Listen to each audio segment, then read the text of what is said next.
You should take care of them all. You're at home anyway, so you're probably bored. If you don't like it, get out. I stared at the 3 Saint Bernards, much bigger than me, running around the house in an excited state. To be honest, it was the first time I'd seen a Saint Bernard in such a bad state.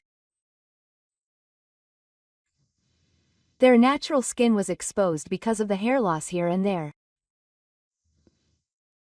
Their bones were protruding, and I could tell at a glance that they were malnourished. The abnormal state of these dogs shook my heart more than the surprise of their sudden release. How could they be in such a bad state? I was shocked to see the 3 of them trying to go and throw their hair, even though they were in such a state, and my body trembled and my breathing became shallow. My chest tightened and tears overflowed and wouldn't stop. I wanted to save these dogs. That's what I thought strongly. However, in reality, there's no way I could buy 3 large dogs in my apartment, which is such a burden on my pets. They were all over the house because they hadn't been trained, and the cushions on the sofa were already in tatters.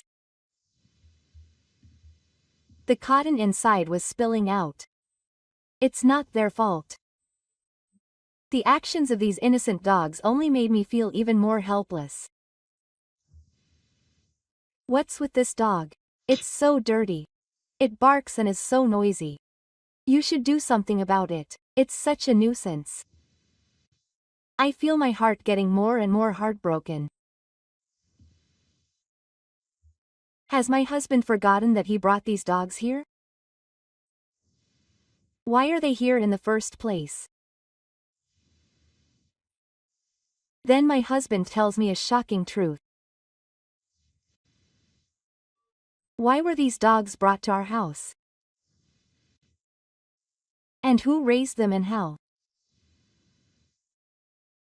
Hearing what he says, I stand up, holding back the tears that are overflowing. I have to help these dogs. And I am determined to punish the person who put these poor Saint Bernards in this state. My name is Satomi, 33 years old. I have been married for 3 years and am a full-time housewife on the surface, but in fact I work as an interpreter and consultant at a law firm run by my brother.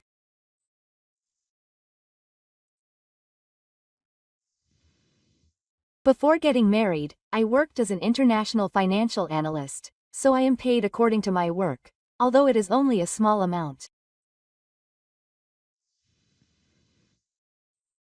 When I got married, my husband and mother-in-law asked me to become a full-time housewife, so I continued to work without them knowing. My husband, Kita, is a salesman working for a major company. He used to be an excellent salesman who was able to earn a monthly salary of just under 500,000 yen, but in reality, he only earns about 270,000 yen. In recent years, his salary has dropped rapidly and he is not well evaluated, but his pride gets in the way and he tells everyone except me that he only earns 500,000 yen. Ever since we met, my husband has been overly concerned about how others see him. He could only feel his mother-in-law's love by fulfilling her expectations, so he maintains his self-esteem by financially controlling me. This has often caused a rift between us. My mother-in-law is 65 years old and a former high school teacher. She grew up in an oppressive home and was mentally abused by her father-in-law in the past. She has a pathological attachment to my husband, the only person she can control. Even after we got married, she visits our house many times and always keeps a strict eye on me. When we are alone, She once told me clearly that she thinks I took her son away from her. I still can't forget the jealousy in her eyes at that time.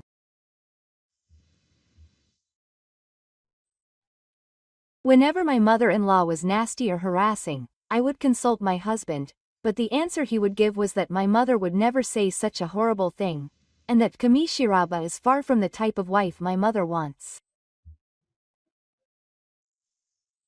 He has no intention of changing himself, and he attacks me, saying that it is only natural that he should be told to change.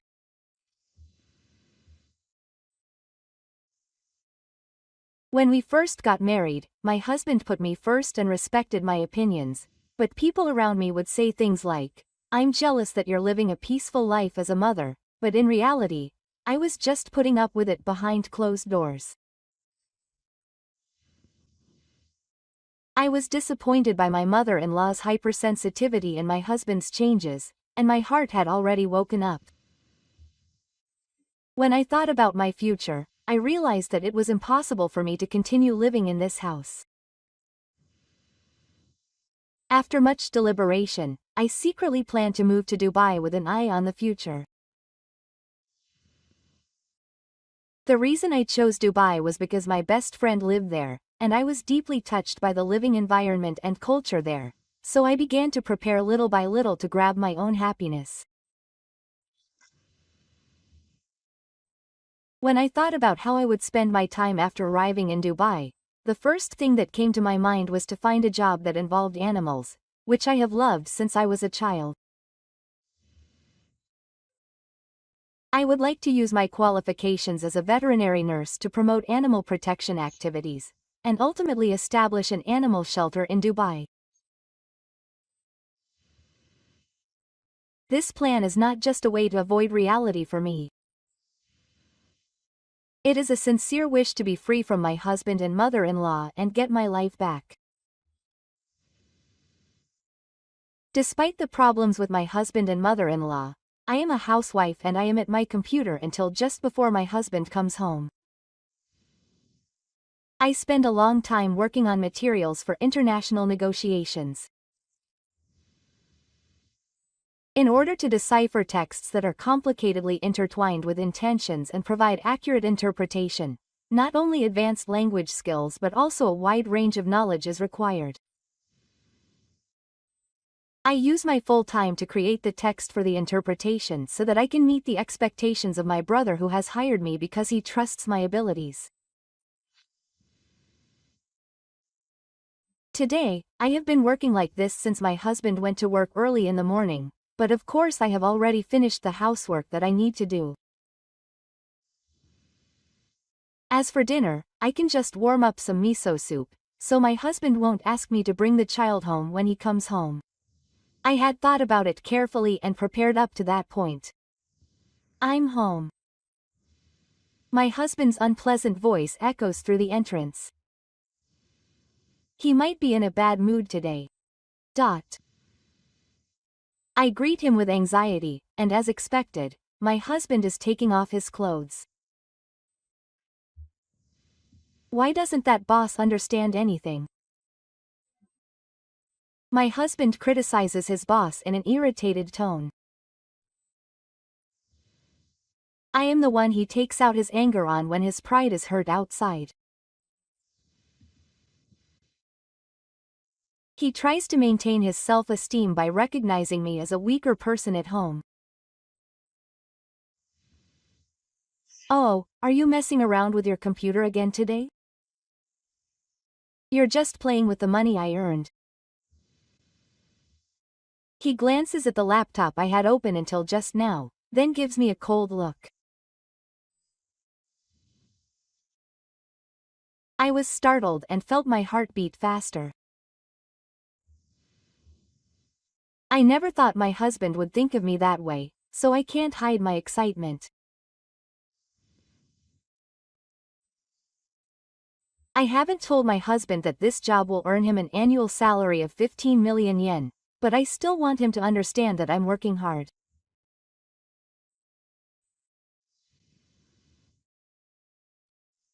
However, I bowed my head deeply and apologized, acting as if I was sorry so as not to hurt my husband's feelings.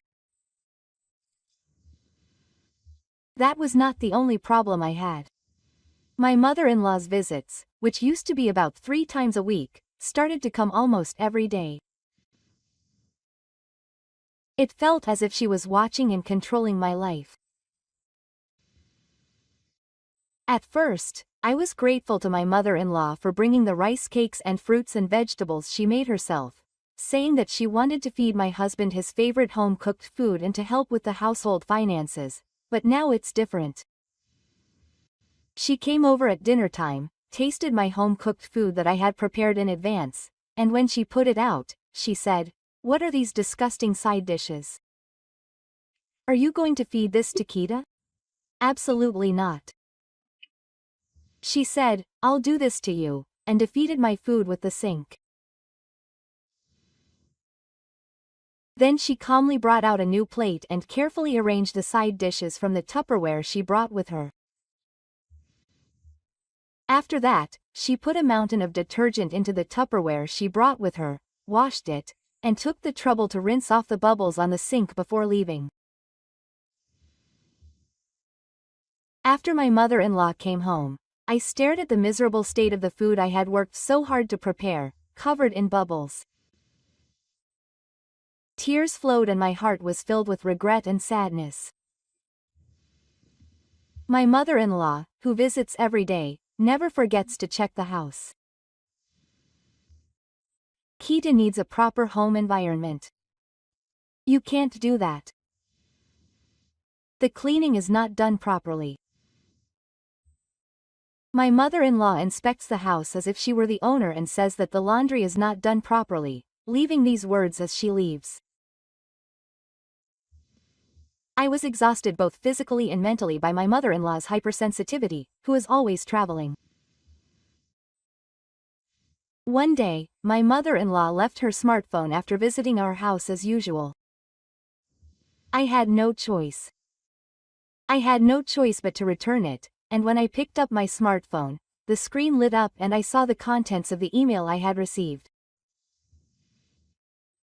There were words about the breeder going out of business and the cancellation of the dog sales license.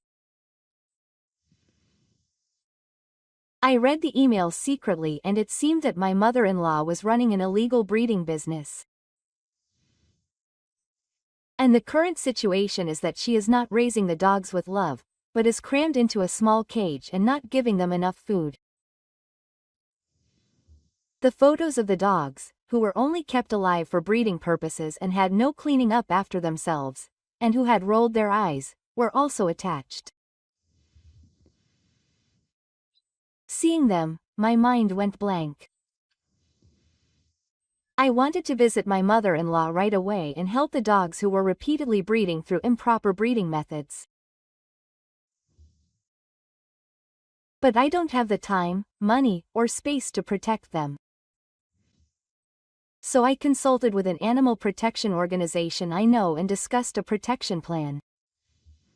In any case, I had to gather evidence, considering the intervention of the government and police. I saved as much evidence as possible on my smartwatch and started to move to stop my mother-in-law's illegal breeding activities.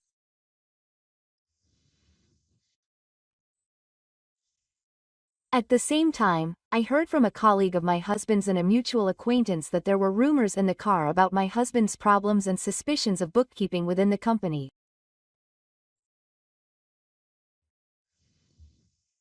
If that was true, it would not be surprising if my husband was arrested.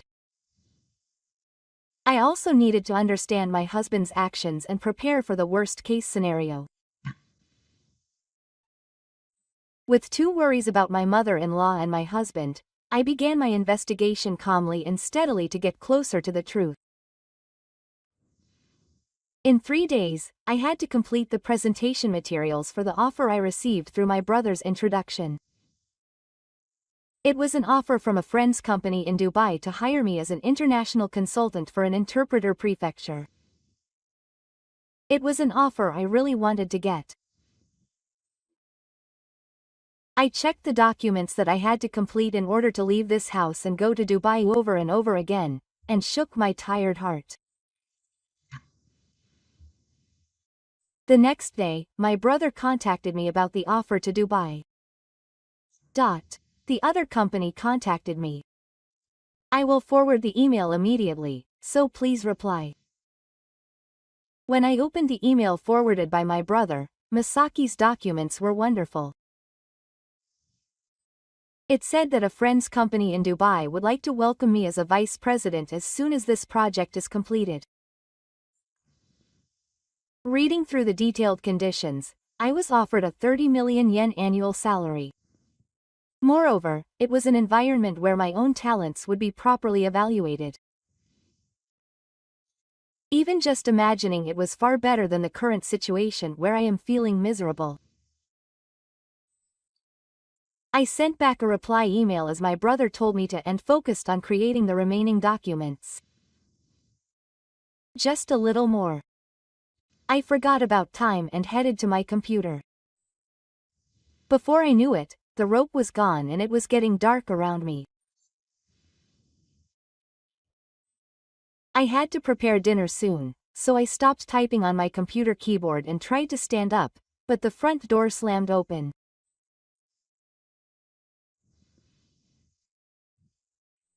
I wondered if he was coming home early today, and hurried to the front door, where my husband and mother-in-law, who had caught 3 huge Saint Bernards, were standing there.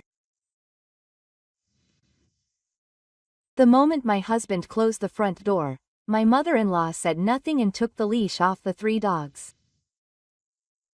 The 3 excited Saint Bernards jumped up like springs and ran around the house.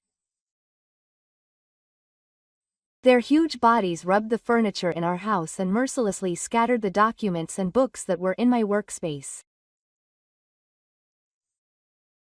I decided to buy them at home because I couldn't buy them at my mother's apartment. My husband led the dogs into the living room without paying any attention to the excited state of the 3 dogs. I couldn't understand the situation and shook with him, but I took a deep breath to stay calm and said, "It's difficult to suddenly buy 3 dogs. The house is small, and taking care of dogs is hard." I tried to persuade my husband as calmly as possible so as not to stimulate his mind. However, her words were mercilessly cut off by her mother-in-law. "Ha! This isn't your house. Kita earns the money and lives in this house. Geta says it's okay, so don't let Chicha in. You're a full-time housewife," my mother-in-law said with a sudden look on her face. These words pierced my heart and caused pain deep in my heart. On the surface, I'm a full-time housewife who lives off my husband's salary, so it can't be helped. Even if I try to think that way, I feel like my own life and abilities have been denied, and sadness and anger slowly well up inside me. "You've been living your life up until now, so you have a problem with what I decided?" My husband shouted at his mother-in-law, asking if he thought such selfishness would work. I am tormented by loneliness, not understood by my mother-in-law or husband. I'm not your puppet. I'm not Mars. How dare they deny the path of being a full-time housewife that I chose when I got married, at their request.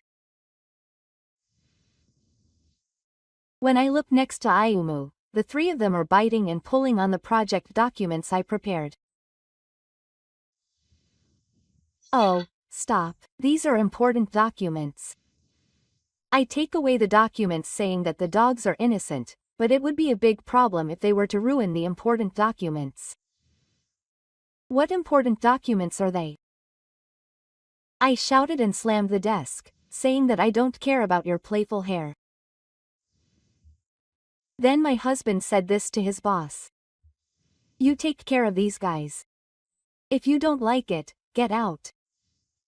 Well, if you can live without me, a full-time housewife who earns 500,000 yen a month, then I guess.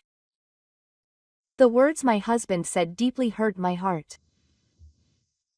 They were words that denied all the love, effort, and time I had accumulated up until now. My heart froze. My husband's arrogant attitude for many years, my mother-in-law's hypersensitivity and harassment, and countless unpleasant episodes just come to mind when I remember them. My heart, which had been suppressing my own emotions, had reached its limit. I understand. So I stand up with a blank mind in the divorce. Before I knew it, the words came out of my mouth. I don't regret saying it. Because this is what I really think. The two of them stared at me with their mouths open. I'm moving to Dubai. A cold atmosphere flowed between us and silence continued. At first, my husband and mother-in-law listened to me with surprised expressions on their faces, but gradually they pulled back their heads and replied as if they were surprised. What? Are you serious? Are you dreaming? What the hell do you think you are, a celebrity? Dubai is a country where only rich people live. There's no way a poor Japanese housewife could move there. An incompetent person who can only live on Kenta's earnings.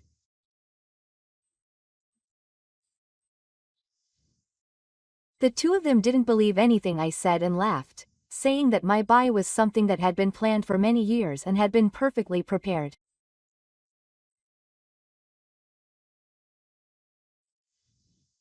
The two of them, who have lived their lives only by the common sense around them, could not even imagine it.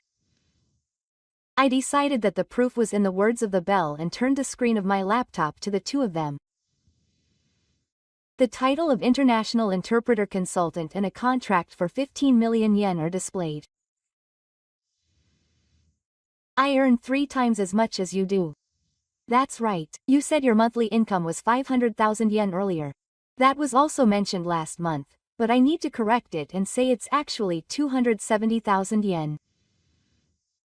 I calmly reveal the facts. My mother-in-law believed my husband's story and thought he was a high-income earner until now. However, when I revealed it, she looked straight at my husband. My husband didn't seem to have expected that I would tell him the truth, and he just opened his mouth and couldn't say anything. That's a lie. Because Kita has always been an excellent employee and the most successful in the company. You said yesterday that you earn more than 500,000 yen a month. My mother-in-law desperately asks her husband to believe her even after coming this far. He says he won't give up until he gets the answer he wants. I could feel his dark heart. After being questioned by his mother-in-law many times, my husband finally speaks up. That's obviously just a lie. Then my mother-in-law smiled broadly and said, "See, I thought so. My son is a respectable person who is recognized by society. You are a better housewife than me, and you just sit around the house and don't understand your husband." My mother-in-law insists that my husband is in a higher position. However, my husband just stares blankly at one point. He can't accept the fact that his wife earns more than him. He is humiliated and realizes how arrogant he has been. I calmly take out my smartphone and show the amount of childcare allowance that was deposited last month. I earn the amount you earn in a month in just 3 days. This is the reality. Then my husband collapsed into a nearby chair and held his head. My mother-in-law refuses to admit that it's a lie, but it's just a futile resistance in front of the evidence. I felt once again that my decision was correct as I watched the two of them quietly and sighing. I will escape from the life controlled by my mother-in-law and husband by myself. The only sense of happiness I have is crumbled, and my husband's eyes are filled with regret. My mother-in-law is next to him, mouth opening and closing, saying that she had been deceiving her son, but her attempt to change the destination is no longer persuasive. I stood up and looked down at the two of them sitting down. I was deceiving them. I didn't mean to. I just didn't say anything. You probably never noticed until now because you weren't interested in my work. As I was talking to the two of them, I realized that the deadline for sending the documents to the company in Dubai was approaching. Since I declared that I was moving, I'm going to leave the house today and stay at a nearby hotel. If I pack my bags and leave the house to find a hotel, I don't know when I'll be able to open my computer next. Since the documents are complete, I want to send them as soon as possible, so I sent the attached documents to the company while talking to the two of them. I checked the checkmark that said it was sent and felt relieved. I sighed deeply, feeling that the weight had finally been lifted from my shoulders. The three Saint Bernards, who had been excited until just now, finally seemed to have calmed down and come over to me. They seemed to have sensed our uneasy atmosphere and have some uneasy eyes. They are very smart and may have realized that they were not being treated. I felt sorry for them, so I looked into the eyes of each of them and gently stroked them, saying, "Don't worry. I will save you too," in a small voice. You say you are leaving this house and going to Dubai, but what will you do with these dogs then? Neither I nor Kita will ever take care of them for walks or food. If you don't take care of them, you will be throwing away their lives. As if to stop me from carving out a new future, my mother-in-law tries her final resistance. She is desperate to make me feel guilty. These dogs are not guilty. I think of their happiness in the earth. As far as I can see, they don't seem to be attached to their mother at all. People close to them have to think about what makes them happy. I calmly and clearly told them, feeling angry at my mother-in-law's irresponsible attitude. I opened the storage door in the hallway and took out a large suitcase. This was an extra-large suitcase that I had prepared to take with me when I went to Dubai. As I pulled it out and walked through the living room to the bedroom, my husband called out to me. "Hey, Misa, are you really going to leave?" I stopped and looked at my husband. My husband, who had been weak and relaxed until just now, had a completely different face, red with a red face. His expression, shaking his shoulders and clenching his fists, showed strong anger and anger. "You've been deceiving me, all this time." I was taken aback by my husband, who shouted in a voice like a beast for a long time. He was angry and jealous that I had been earning more money than him and that I had been hiding it all this time. He is a proud husband to begin with. If possible, I wanted to choose to walk separate paths without telling him and maintain his dignity. I never imagined that I would shake my husband's heart so much and give him such a shock that it would change him. I couldn't answer him, so I just looked away in silence. Even if I explained my feelings, it was clear that my husband would not be satisfied with the answer. Then my husband suddenly rushed towards my work desk. In front of his eyes was the laptop containing all my important data. I immediately shouted to stop him. No, there is important data on it. However, my words did not reach my husband's ears, who was burning with anger and jealousy. He picked up my laptop lightly and slammed it on the floor. I screamed in surprise. The computer was smashed into pieces, and the pieces scattered on the floor. I collapsed to my knees at the sight. What the hell? I couldn't believe it was real, so I picked up the pieces of the computer one by one with trembling fingers. This computer contains a mountain of important information, such as information about the Togobi immigration and documents related to the procedures. And my biggest concern is the data that should have been sent just now. The backup data may have been lost. The valuable data I have accumulated so far and the documents I have created are the culmination of my efforts. It is also an important tool to pave the way for a bright future. The fact that everything was lost because of my husband opened a big hole in my chest is a great despair. My hands and feet trembled and got colder and colder. My body was heavy like lead and I couldn't move at all. What should I do with some of the materials for the final presentation? Tears were dripping from my eyes. All thoughts stopped, and my mother-in-law laughed loudly as if she had regained her breath while I was unable to think of anything. And you're a good boy. This is the punishment for continuing to deceive Kita. It feels great. I could only shed tears as I listened to her loud laughter.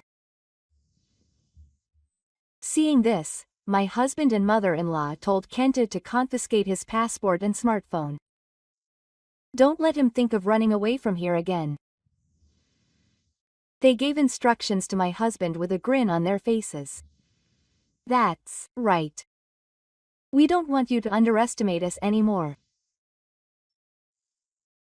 My husband said this and took all my valuables and the passport hidden in my suitcase and held them tightly.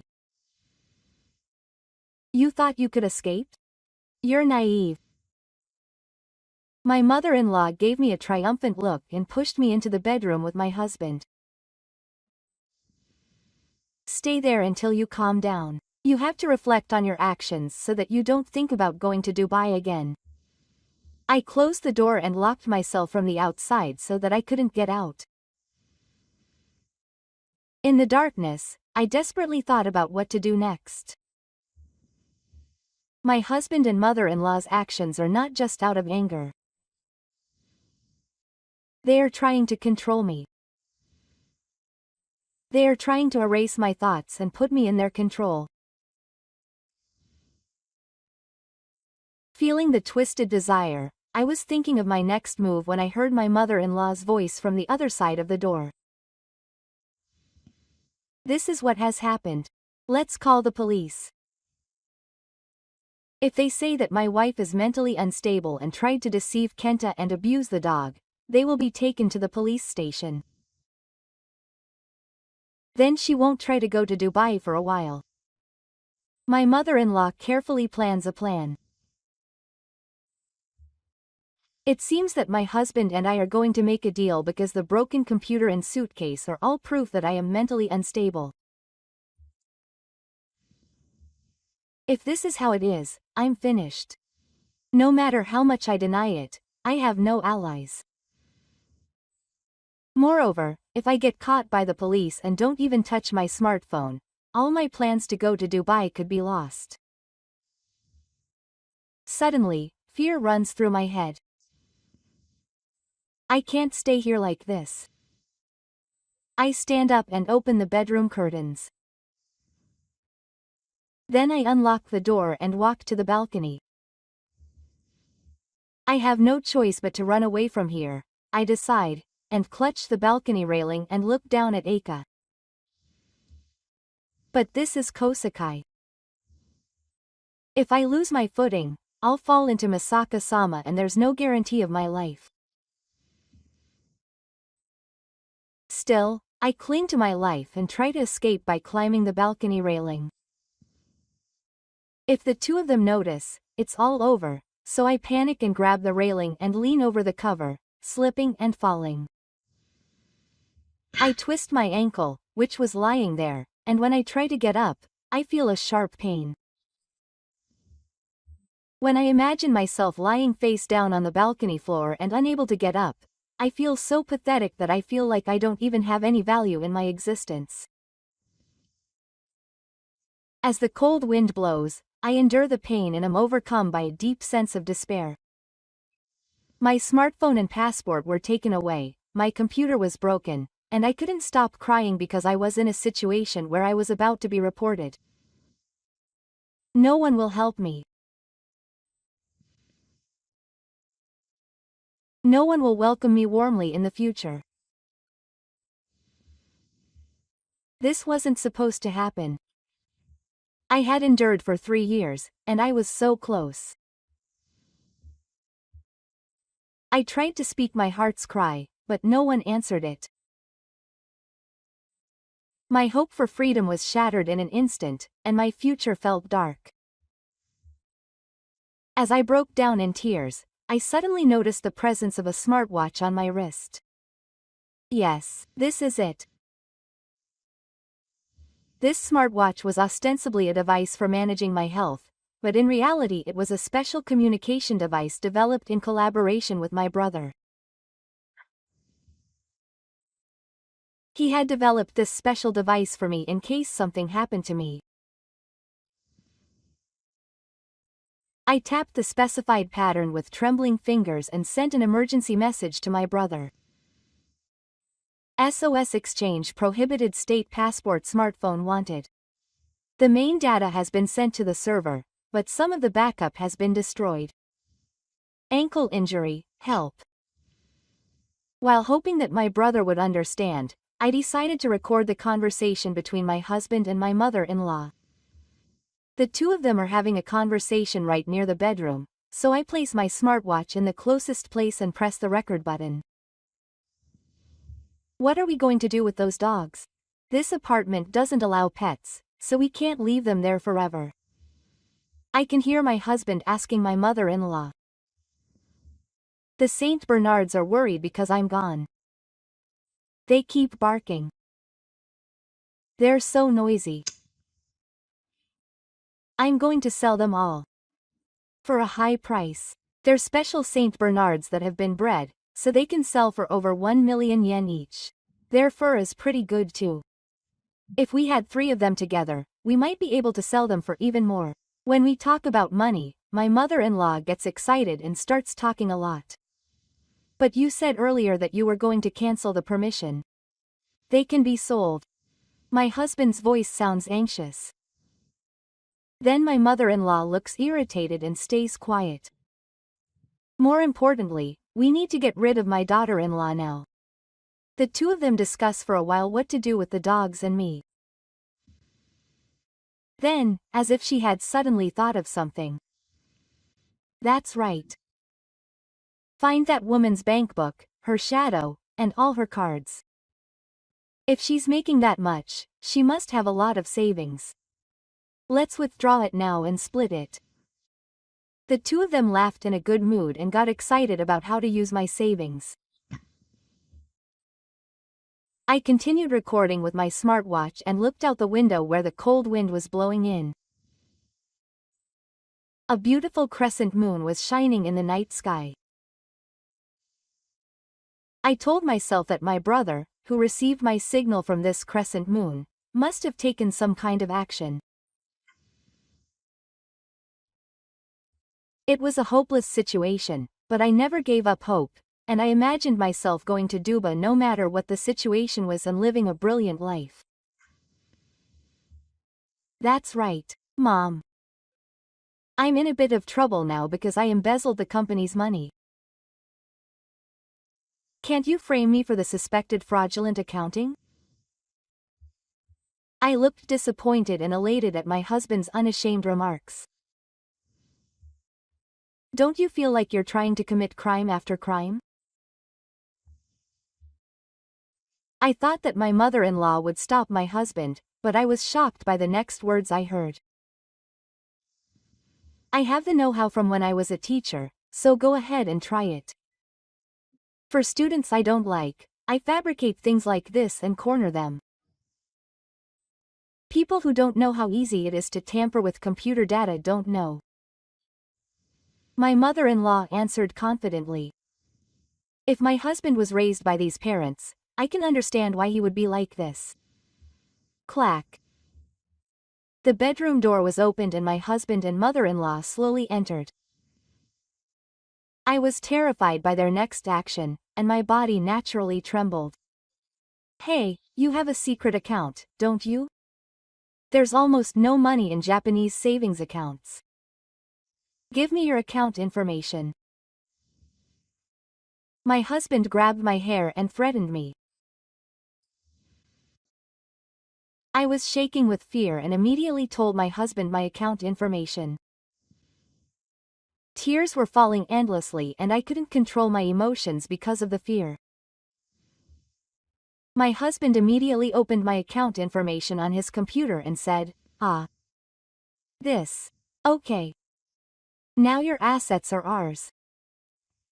We'll spend the rest of your life having fun and spending all your money, so you can live in prison with peace of mind."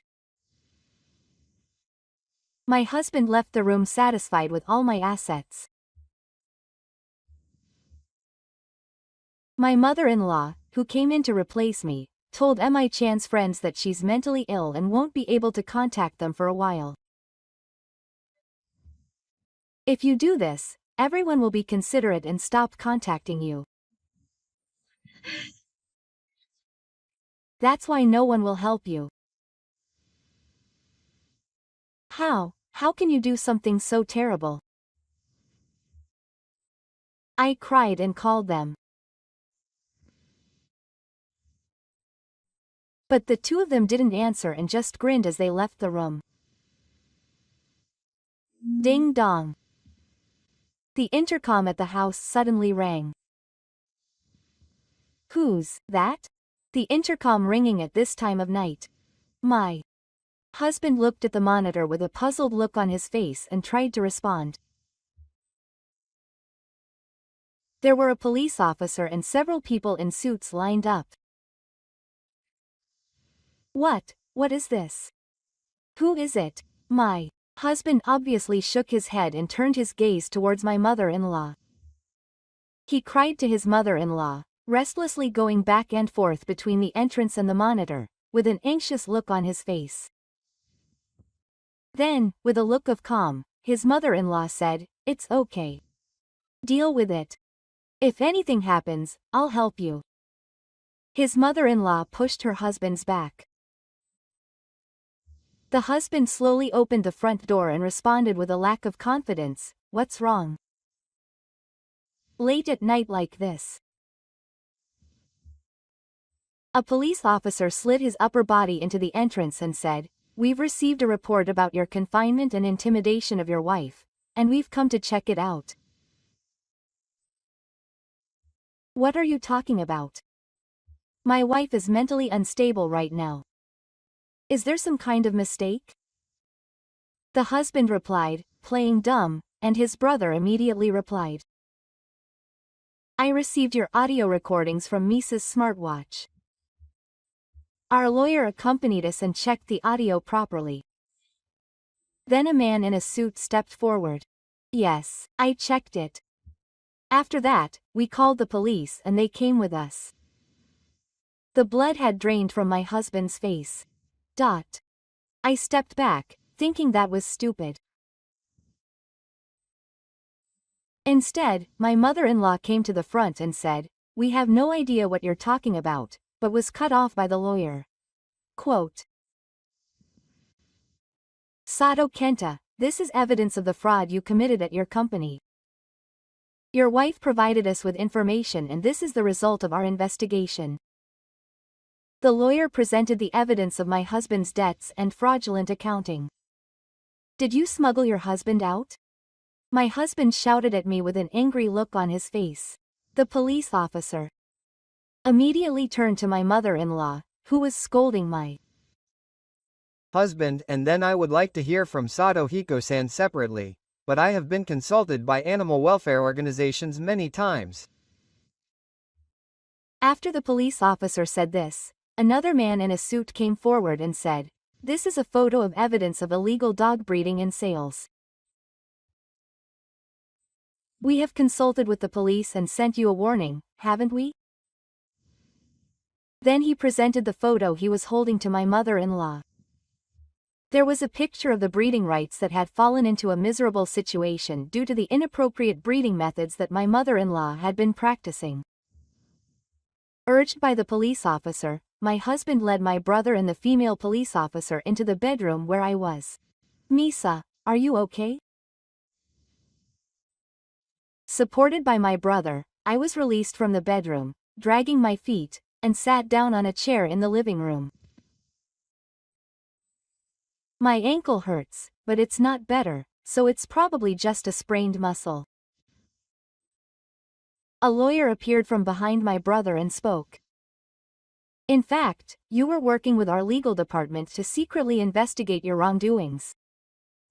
The SOS system on the smartwatch was designed to prepare for just such an event." I thanked my brother and the lawyer, and sincerely thanked them for rescuing me safely. Then the 3 Saint Bernards came running to me, wagging their tails. "I'm sorry for making you feel uneasy. It's okay now." I gently stroked the 3 dogs' heads, and my mother-in-law said, "Hey, these dogs are my treasures. Don't touch them with your dirty hands," and pulled the 3 dogs' collars away from me. I looked at the 3 dogs who were clearly saying that, and I said quietly, "If they are treasures, please take good care of them." And I said, "Don't call them commodities." The animal welfare organization staff glared at my mother-in-law and told her that the dogs would be examined by a doctor at the shelter and would receive proper care, and then took the 3 dogs home. My husband and mother-in-law both left after being told that they wanted to talk to us at the police station. I left behind and left the house, relying on my brother's shoulder. "Brother, what happened to the backup for the project?" I asked my brother with a feeling of anxiety, but he answered with a gentle expression that it could be reconstructed from the data sent to the server. Finally, I felt at ease and a smile naturally spilled out. The road to a bright future was ahead of me. Once again, I was truly grateful to my brother for helping me. A month later, I was watching the sunrise from a high-rise apartment in Dubai. It felt like I was in a dream when I saw a completely different view from the high-rise apartment I had lived in Japan. In my new life as a vice president of a friend's company, I felt the joy of working in an environment where my abilities were properly evaluated. I felt the happiness of being able to work at my own pace without having to worry about anyone else, and the happiness of being surrounded by new friends and being able to freely express my opinions and feelings.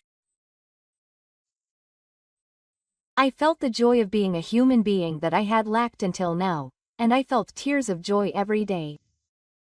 My husband was given a suspended sentence. He was unable to attend the trial, but he is currently receiving counseling and is working to be freed from the curse of his mother's control. I face my own weaknesses in the letters that arrive to me regularly. They say they are sorry for hurting you. At first, I couldn't even accept my husband's handwriting and threw them away without reading them, but now I try to read them to the end, thinking that maybe I need to face them properly too. I don't feel like writing a reply yet, but I want to tell my husband how I feel when the time comes. My mother-in-law was sentenced to death for illegal breeding. As a result of her long-standing desire to control and distorted love, she is being given time to reconsider her past in prison. The 3 fighting Bernards received proper care at an animal shelter, and I had visited the facility several times before moving to Dubai to interact with them. My new project in Dubai is to establish an animal shelter. Using my qualifications as an animal nurse, I work every day, always thinking about the eternal theme of what true happiness animals desire. I wrote in my diary that my painful experiences also made me who I am today, and looked towards the new world that unfolded outside the window. After a long period of darkness, a life where I could live as myself was finally waiting for me. 気が利く次男の嫁は100万円のダイヤの指輪をあげるわ。私が持ってる指輪の中でも一番高級な指輪よ。だけど、あんたみたいな介護も下手、心が汚く、性格も最悪な嫁には、この10円の指輪をあげるわ。明らかに、おもちゃにしか見えない指輪を、くるくると人差し指で回し、ピンと私の顔に跳ね飛ばした義母。17年間、たった一人で車椅子生活を送る義母の介護を行ってきた私への言葉がこれなのかと、深い絶望と悲しみが私を包み込む。世界が色を失ったかのように、目の前が真っ白で、世界にたった一人取り残されたような孤独感すら感じる。この状況を受け入れることができず、心の奥底から崩れ落ちるような感覚。言葉を返せずに、義弟嫁を見つめていると、お姉さん、噂になってますよ。遺産を狙ってお母さんの食事に毒を持ってたんでしょ。本当にひどい夢。私みたいにお母さんのことを心から大切に思ってたら、こんな思いしなくて済んだのに。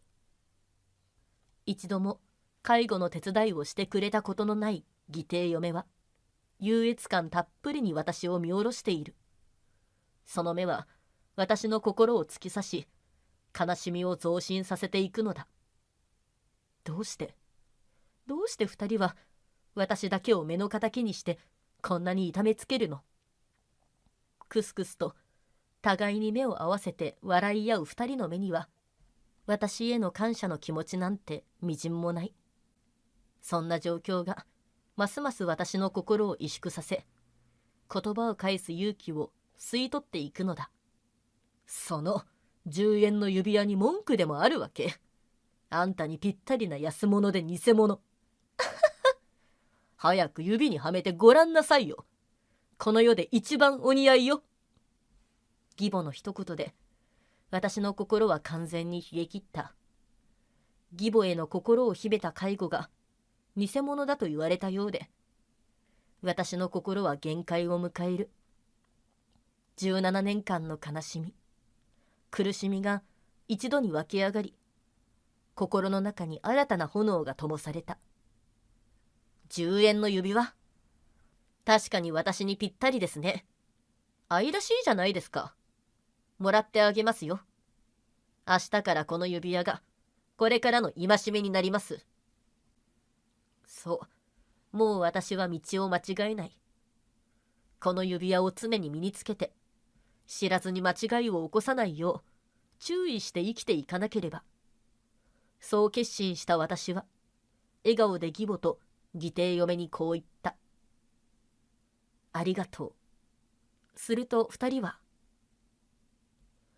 私の名前は宮島恵里、46歳。義実家で息子と義母と同居している。夫は5年前から単身赴任で、数ヶ月に一度しか帰ってこない。義父も結婚当初は一緒に暮らしていたが、浮気相手の家に行ったきり。私の心の支えとなっているのは、現在高校3年生の息子、翔太の存在だ。父親と離れて暮らしていることが、翔太の成長に影響しないか心配だったが、小さい頃から優しくて努力家な翔太は、どんな時も私の気持ちに寄り添ってくれたのだ。夫が単身赴任で家を空けるようになってすぐ、義母は背骨を圧迫骨折した。さらに関節のリウマチが悪化して歩行が困難になり、車椅子がないと移動できない状態だ。そのため義母の介護と通院はすべて私の仕事。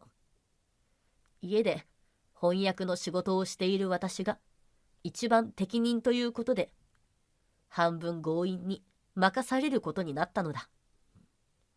はじめは戸惑いの連続だったが、やっと手順も覚え、落ち着いて介護できるように。しかしその反面、義母は今まで一度も感謝の言葉をかけてくれたことがない。むしろ介護の仕方が雑だとか、心がこもっていないとか、文句ばかりをぶつけてくる。最近ではわがままに拍車がかかり、常にそばにいないとならないほどになってしまっている。長年続けてきた翻訳の仕事にも影響が出るようになり、仕事量は半減。もらっていた給料もかなり少なくなってしまった。ある時、買い物を頼んできた義母に、お母さんすみません。ちょっと在宅の仕事が立て込んでいて、そちらを終わらせてから必要なものを買いに行きますので。と言うと義母は、は？仕事ですって？あんたは趣味でパソコンやってるだけでしょ。と絶対に許してくれない。義母を優先するべく働き続けなければ、自分が被害者のように大声を上げるので、私は必死で義母のご機嫌取りを続けるしかないのだ。夫も近くに住む義弟夫婦も義母の介護に関しては一切無関心。手伝うこともお見舞いに来ることもない。特に義弟は幼い時から義母に甘やかされて育ち、自分の欲しいものは何でも手に入れなければ気が済まない性格だ。義弟嫁も同様に高価なものに執着する性格で、義父の財産目当てで結婚した側面もある。ただ次男嫁はずる賢い一面を持っていて、たまに一人でふらっと義母のもとに訪れては、義母の愚痴や日々の不満を聞いてあげている。そのため義弟の嫁は自分の気持ちを理解してくれるいい嫁。私はただ家でパソコンをいじってるだけの役立たず嫁と、義母の中ではっきりと評価が分かれているのだ。しかしその裏に秘められた思惑は、将来の財産の相続に備えるため、義母といい関係を保つことで自分たちの取り分を増やしたいという思いが見え隠れしていた。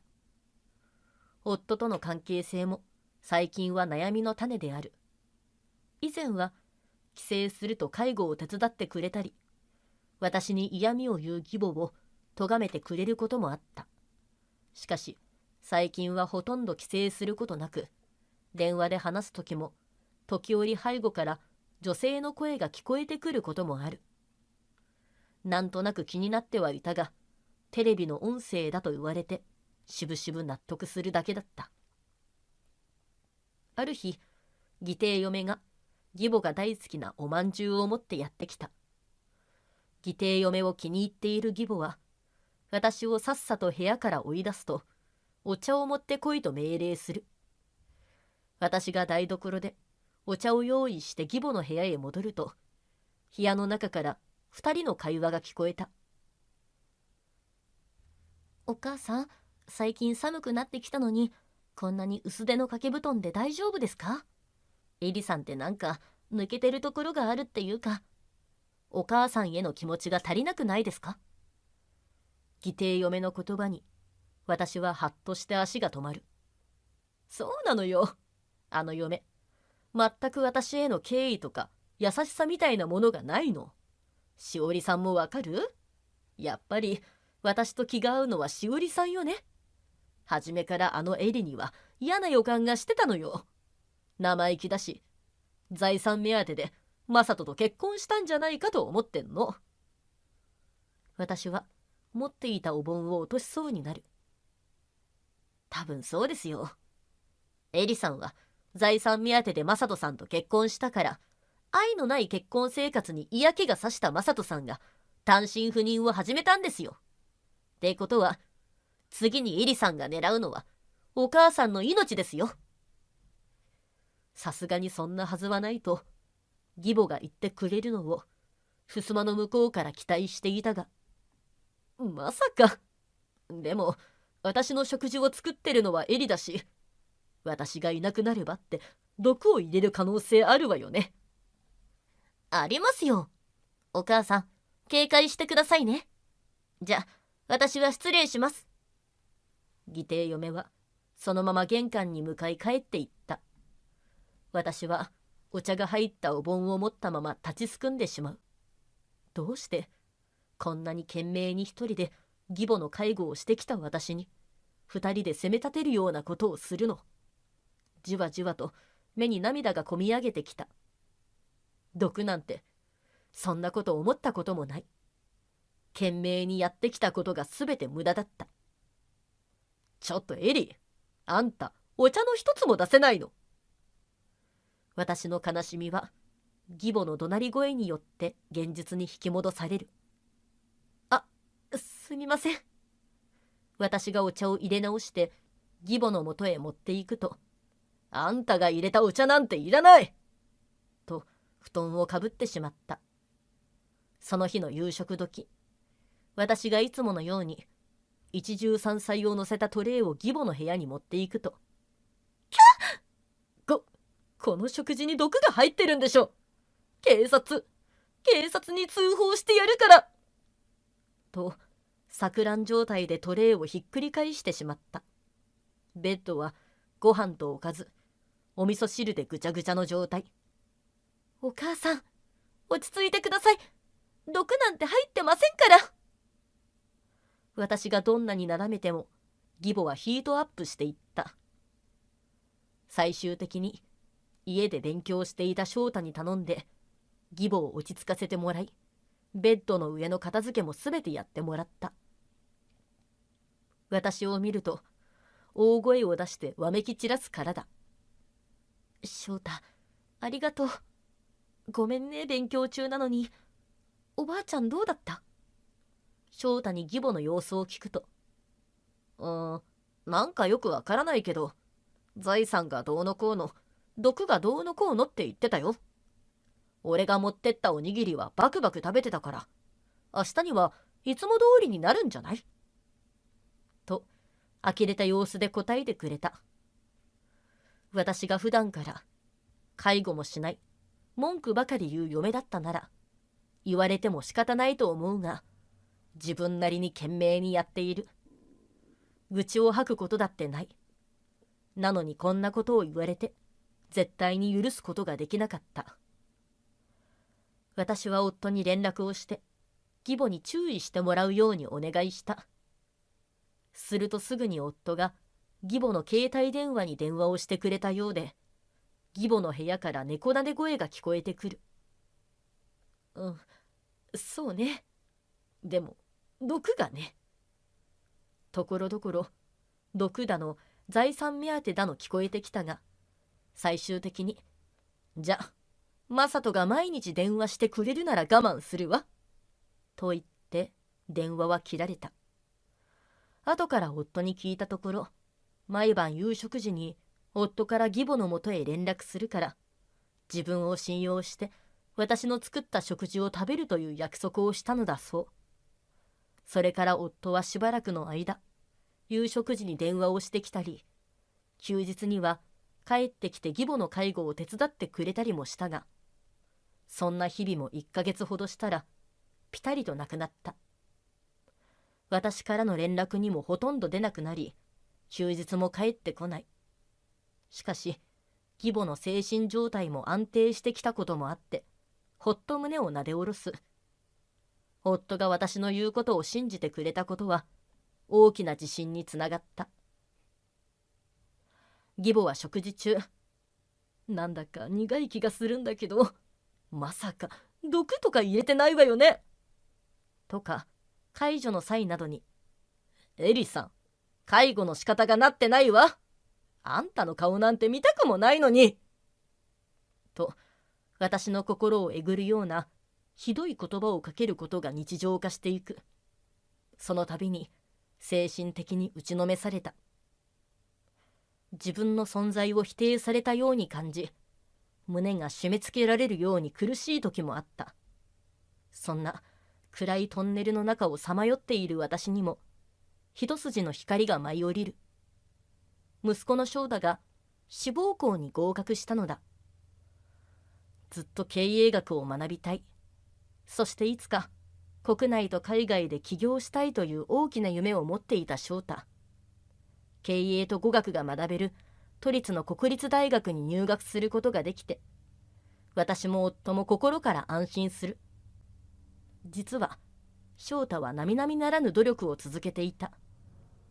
高校に入学してから定期テストでは上位の成績。また放課後も遊びに行くことなく、毎日机に向かって勉強を続けていた。どうしてそんなに頑張って勉強を続けてるの？まだまだ大学受験は先じゃない？高1の頃、私がふと気になって声をかけると、俺さ、母さんみたいに通訳になりたいと思ってるんだ。しかも企業通訳を志望してる。何年かフリーランスで通訳をやってみて、それから通訳の派遣会社を起業するのが夢。だから今、その夢のために勉強してるんだ。私は翔太の壮大な夢を聞いて、涙があふれるほど嬉しかった。自分と同じ道を歩もうとしてくれる息子を心から誇りに感じる。そんな翔太がついに夢への第一歩を歩み始めたのだ。母さんさ、俺がこの家出たらおばあちゃんと二人きりになるだろう。これを機に一緒に家を出ようよ。母さんは父さんの単身赴任先のマンションに住んで、おばあちゃんは週1くらいに様子見くらいでいいんじゃない？ヘルパーさんもいるし。私は翔太からの申し出を聞いて目から鱗だった。確かに翔太が家を出て一人暮らしを始めたら、私は義母と二人きり。正直耐えられる自信がなかった。母さんは自分のこともっと大切にしていいんだよ。と翔太が優しい眼差しで励ましてくれたことで、私は本格的に夫との同居に向けて考え始めた。そんな時、一本の電話がかかってくる。それは岐阜と長年一緒に暮らしていた浮気相手からで、岐阜の最後を見とったというものだった。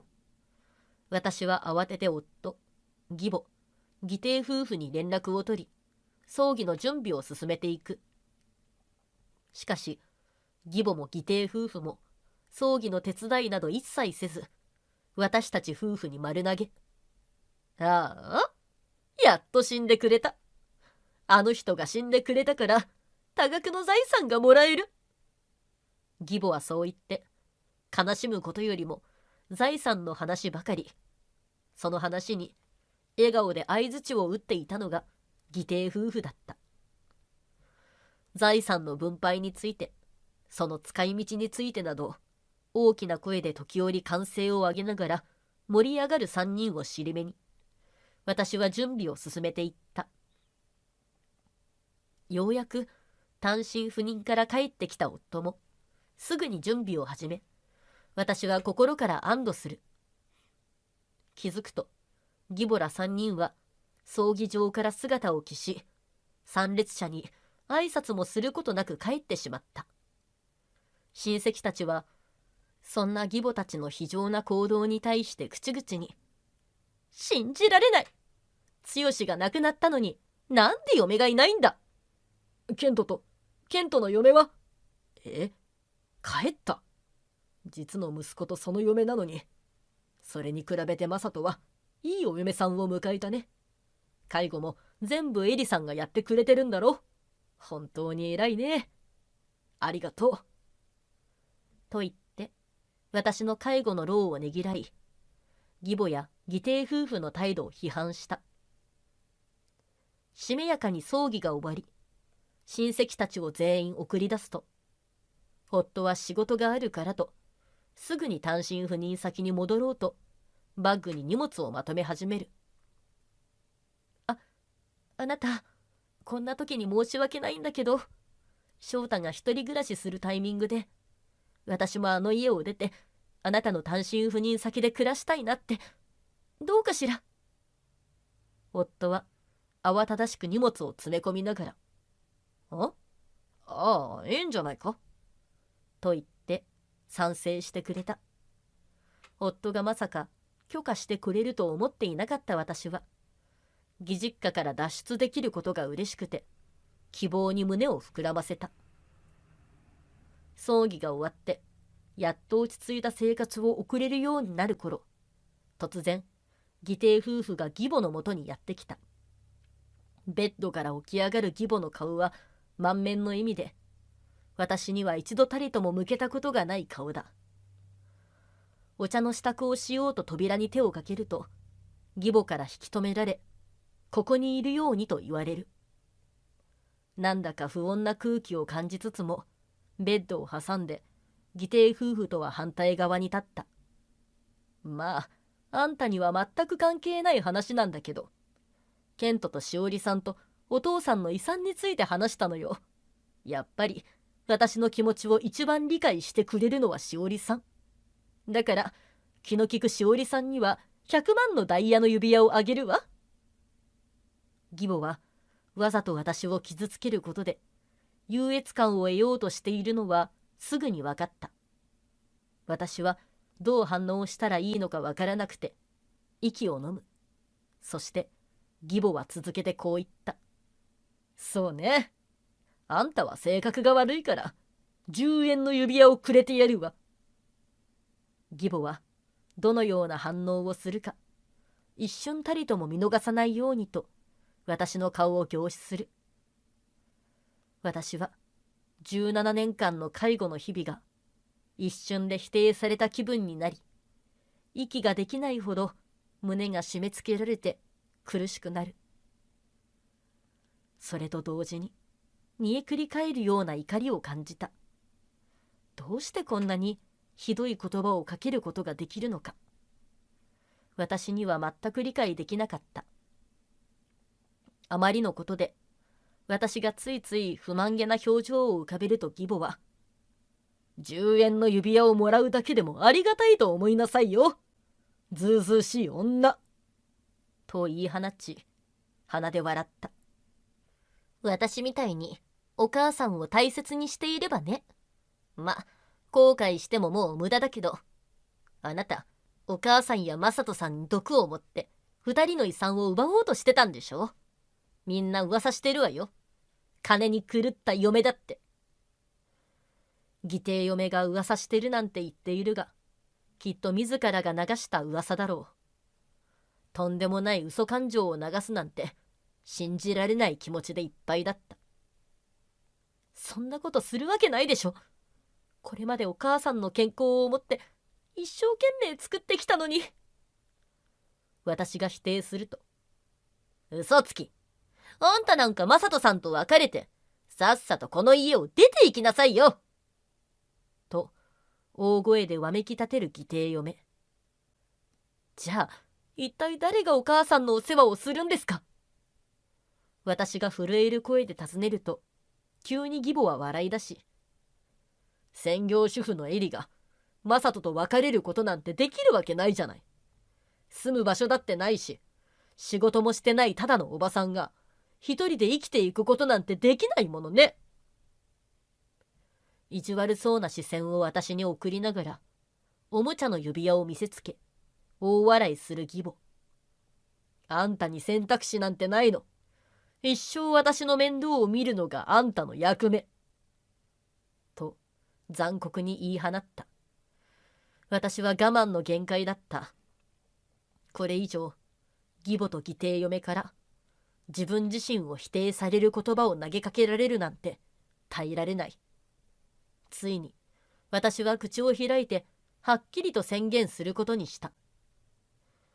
遺産なんていりません。今日で縁を切って出て行きます。ここには二度と戻りません。そう言って私はポカンと口を開けたままの3人の顔を見つめた後、出て行く準備をするために部屋を出ようとした。すると義母は、本当に出て行くつもりと慌てているのがよくわかる。しかし義弟嫁は、お母さん、こんなのただのざれ言ですよ。出て行く勇気もないくせに、私たちに止めてほしいだけですって。私はそんな会話を背中で聞きながら荷物をまとめて家を飛び出した。17年間我慢した怒りと悲しみが一気に噴き出し、涙を流しながら夫の単身赴任先に向かう電車に飛び乗った。私はそのまま夫の家を訪ね、一緒に暮らすこととなる。その頃、残された3人は戸惑いつつも、本当に出てったのね。私にはしおりさんがいるから大丈夫よね。私の気持ちを一番に分かってくれる、本当の娘のような存在ですもの。甘い言葉で義弟嫁を取り込もうとする義母だったが、返ってきた言葉は、私は無理です。私はただの次男の嫁なんで、エリさんみたいにフルタイムで介護する義理なんてないわ。と言って介護を完全拒否したのだ。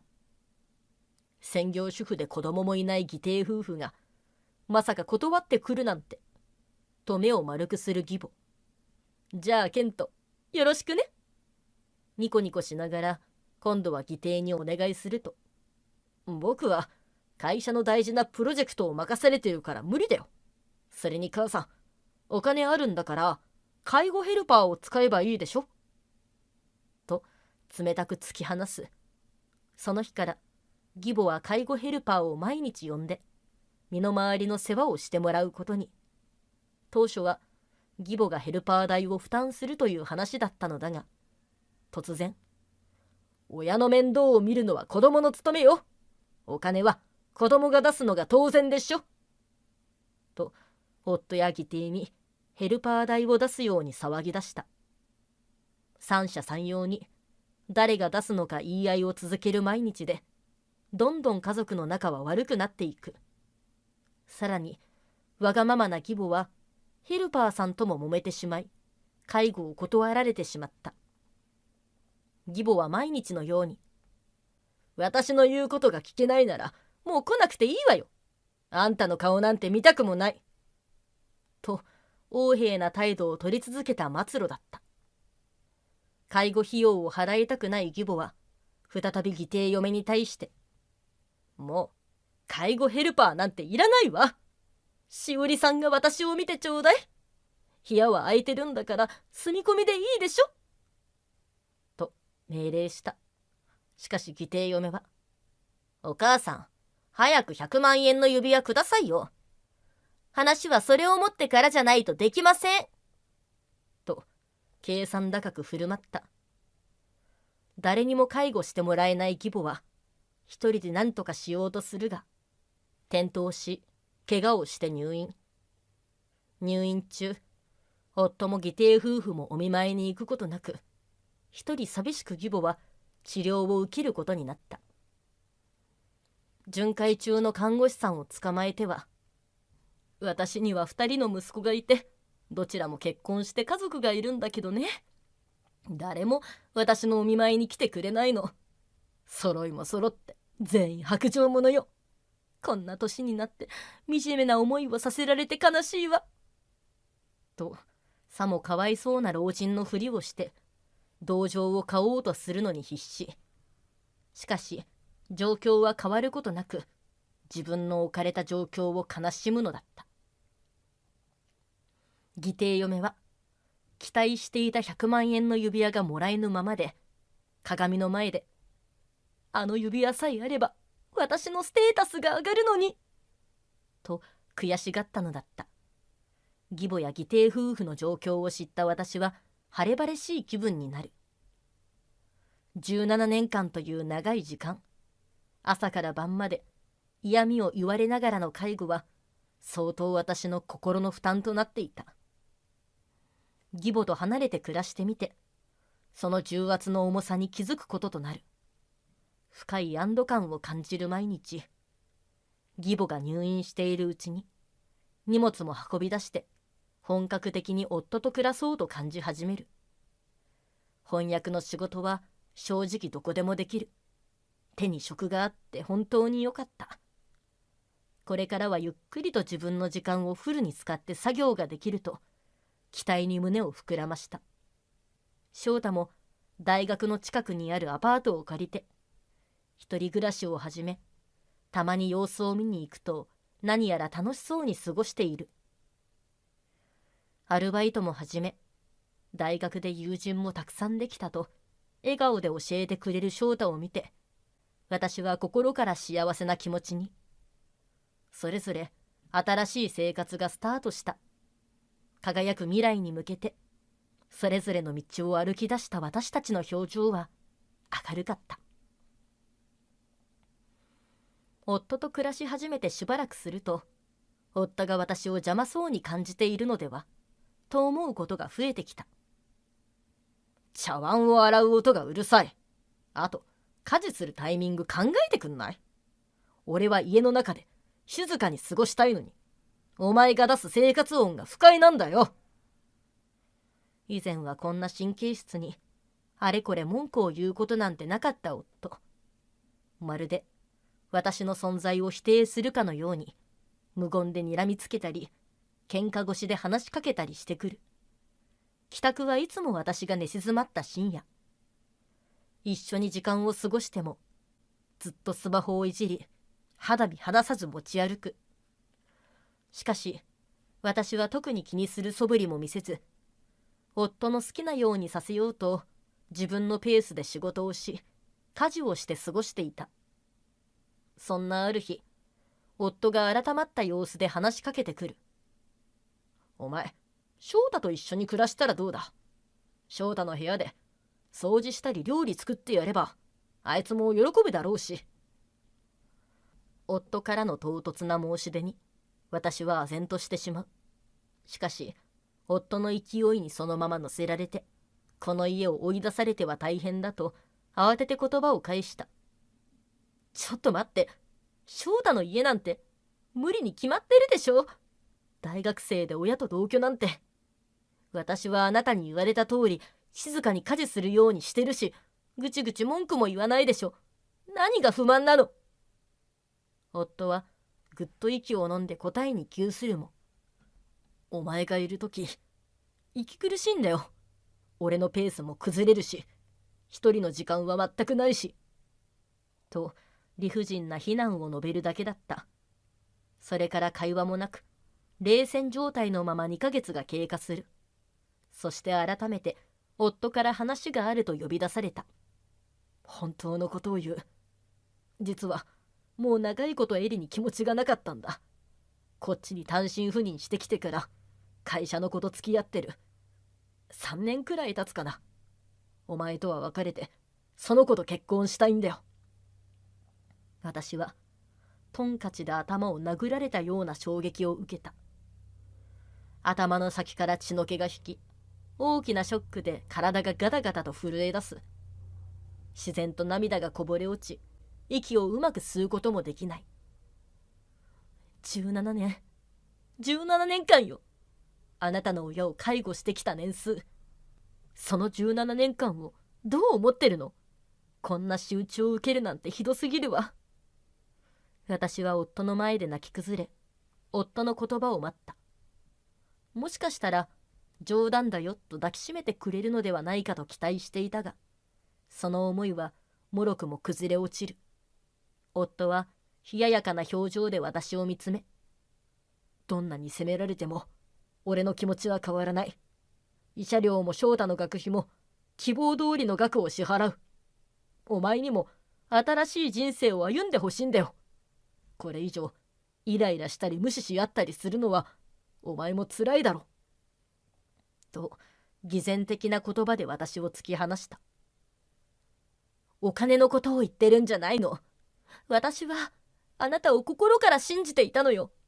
そんな事務的な謝罪じゃなくて、ちゃんと心から謝ってほしい。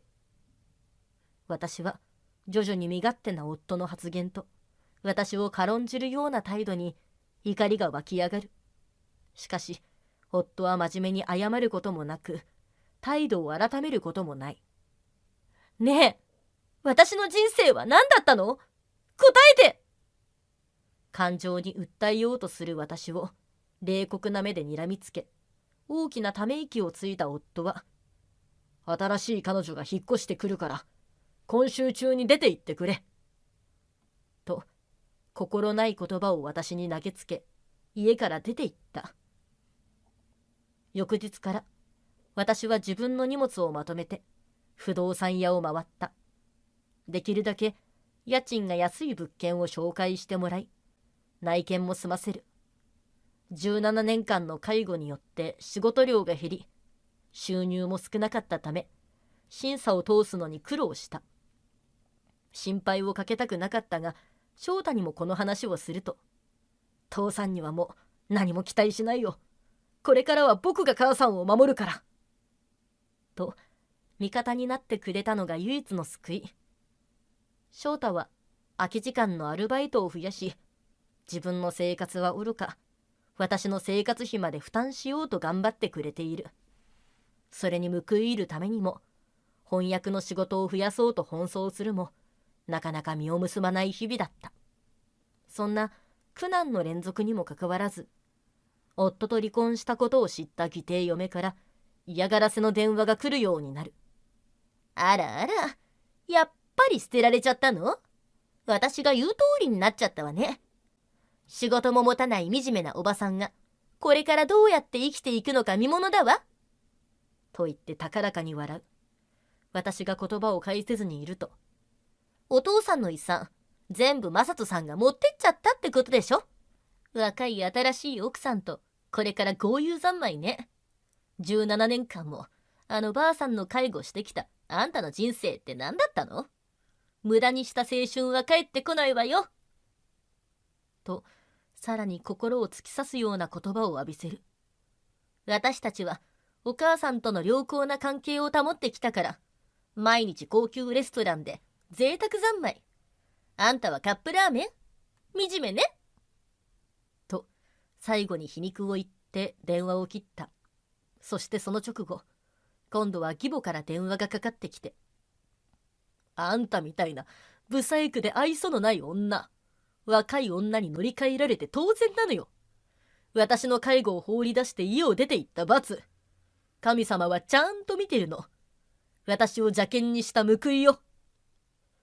私は義母の言葉にぎゅっと拳を握りしめる。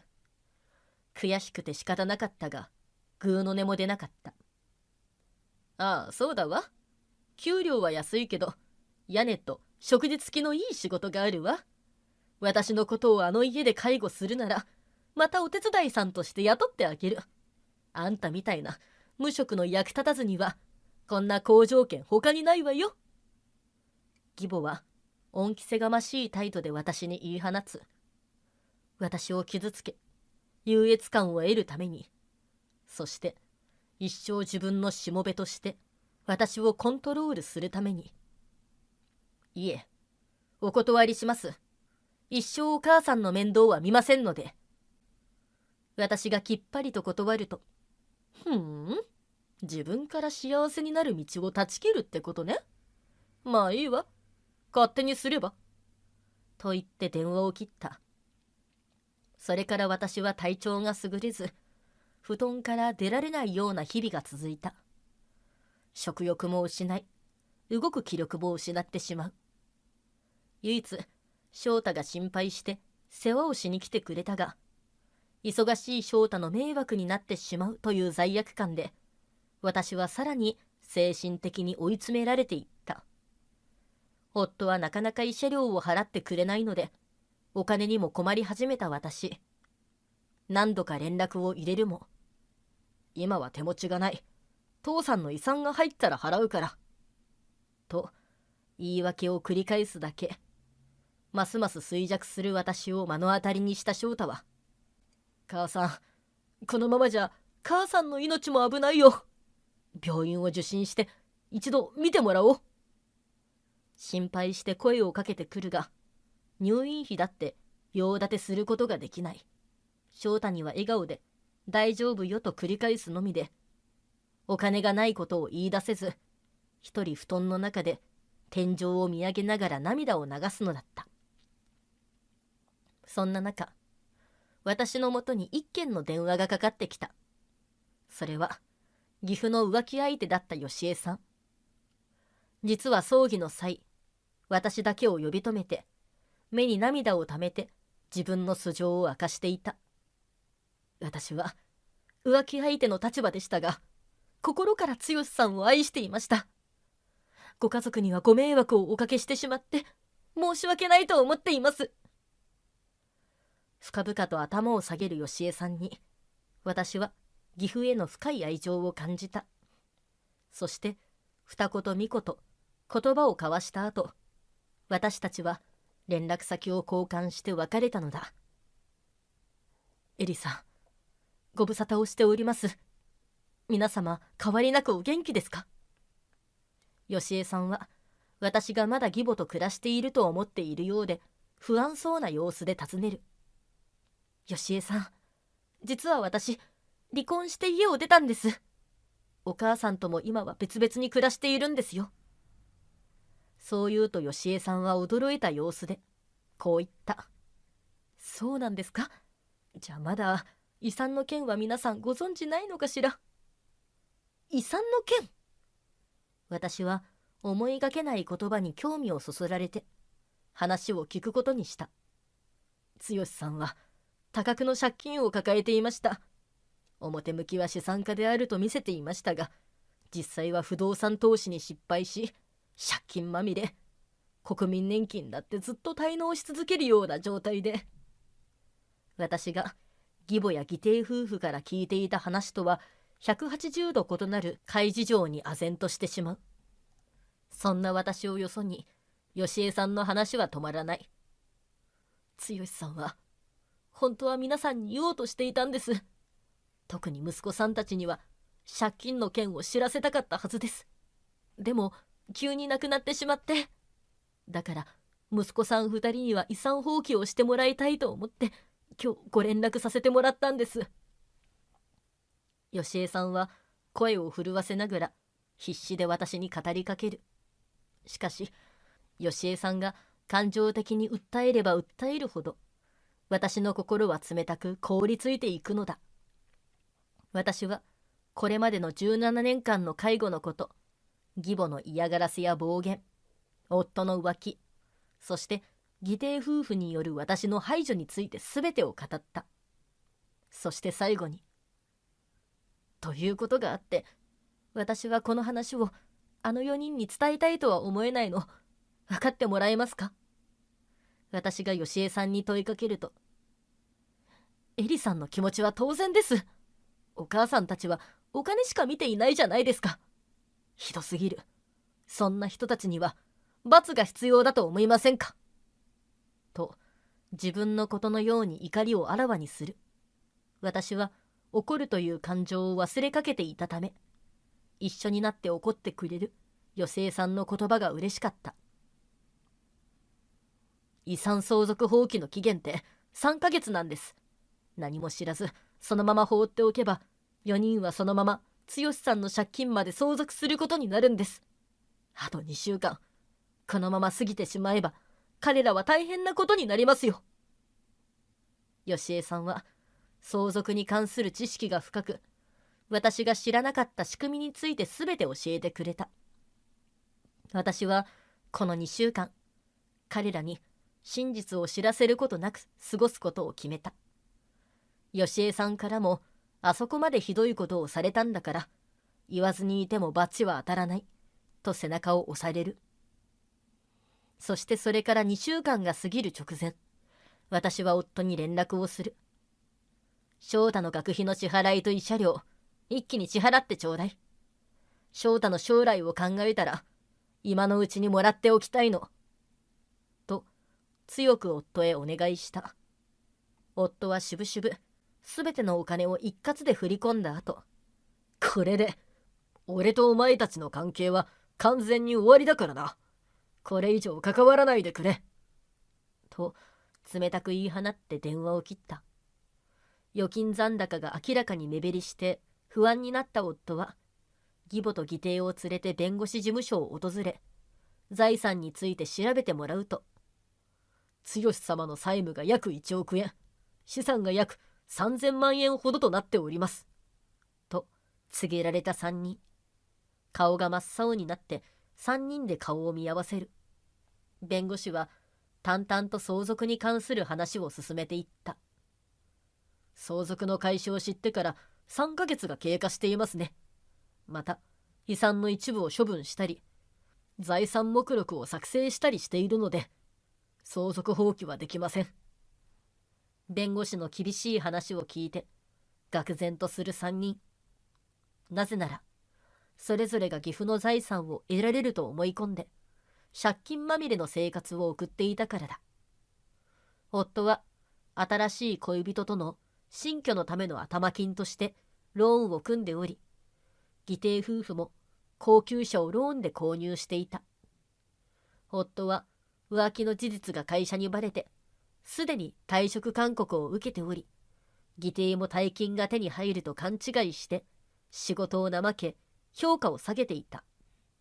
さらに浮気相手は夫が多額の借金を相続したことを知ると、私にはお金のない男は必要ないわと言ってすぐに別れを切り出し去っていったという。そんな状況の中、義母が病院から退院してきて、再び介護の問題が持ち上がる。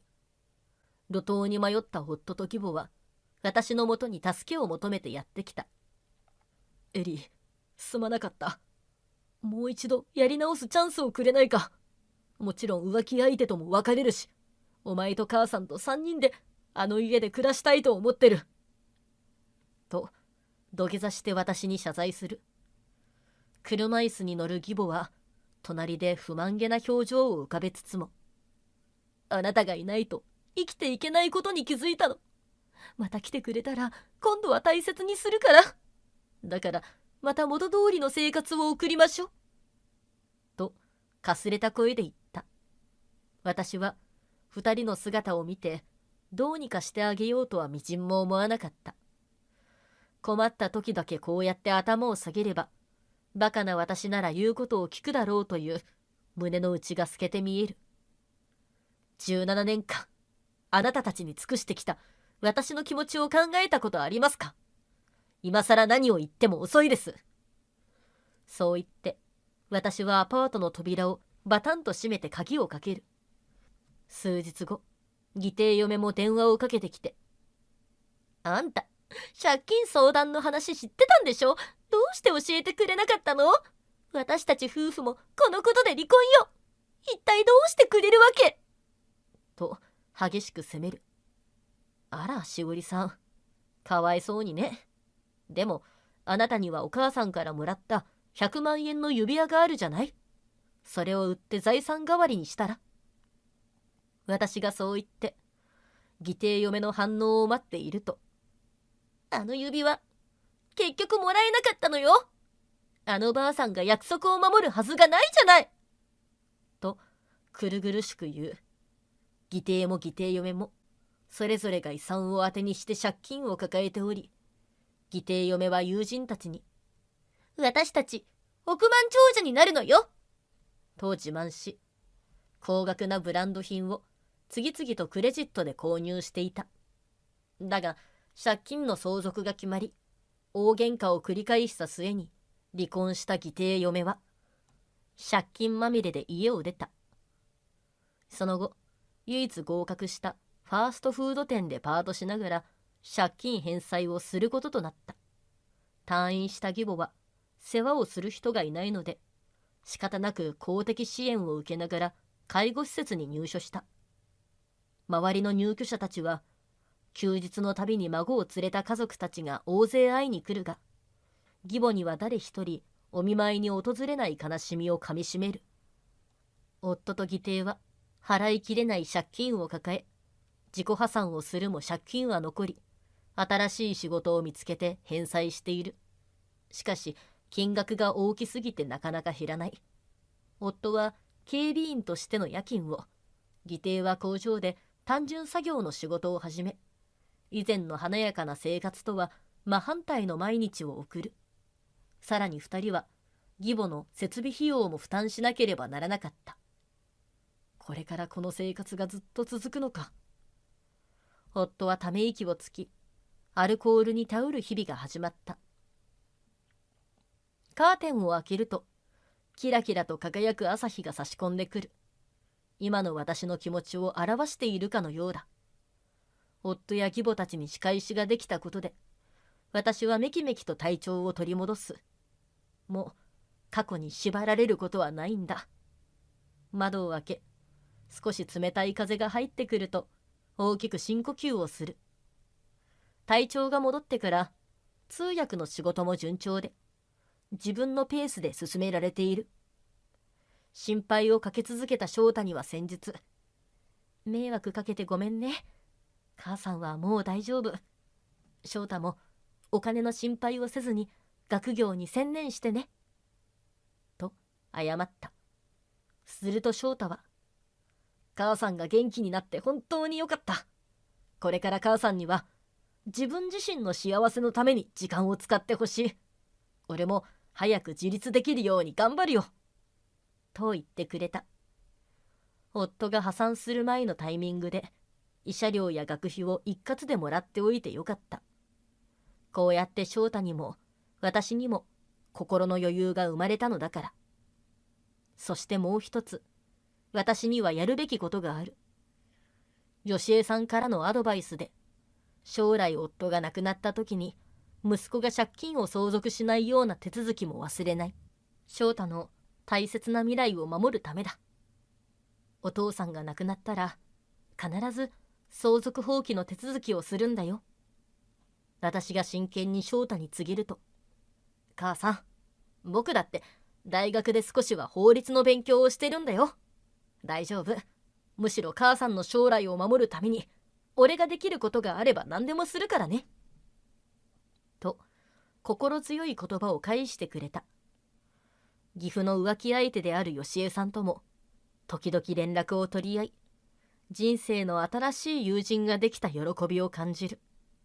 また同時に義母の介護施設にも匿名で花を贈る心遣いも忘れない。